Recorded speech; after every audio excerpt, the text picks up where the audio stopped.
పెట్రోల్లో నీరు కలుస్తుందని ఆరోపణలు, విచారణకు వాహనదారుల డిమాండ్. కొమరంభీం ఆసిఫాబాద్ జిల్లా కాగజ్ నగర్ లోని త్రిశూల్ పహాడ్ సమీపంలోని భారత్ పెట్రోల్ పంపుపై వాహనదారులు తీవ్ర ఆరోపణలు చేశారు. పెట్రోల్లో నీరు కలుస్తోందని, నాణ్యత లేని ఇంధనం విక్రయిస్తున్నారని వారు ఆరోపించారు. బాధితుడు సీతారాం తెలిపిన వివరాల ప్రకారం పెట్రోల్ ను లీటర్ బాటిల్లో నింపించుకొని పరిశీలించగా అందులో సుమారు 90% నీరు, 10% మాత్రమే పెట్రోల్ ఉన్నట్లు గుర్తించామని తెలిపారు. ఈ విషయంపై పెట్రోల్ బంక్ సిబ్బందిని ప్రశ్నించగా సరైన సమాధానం ఇవ్వలేదని సీతారాం ఆరోపించారు.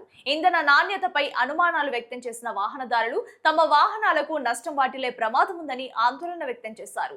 ఘటనపై సంబంధిత అధికారులు వెంటనే స్పందించి పెట్రోల్ నాణ్యతను పరీక్షించి ఆరోపణలు నిజమైతే బాధ్యులపై కఠిన చర్యలు తీసుకోవాలని డిమాండ్ చేశారు.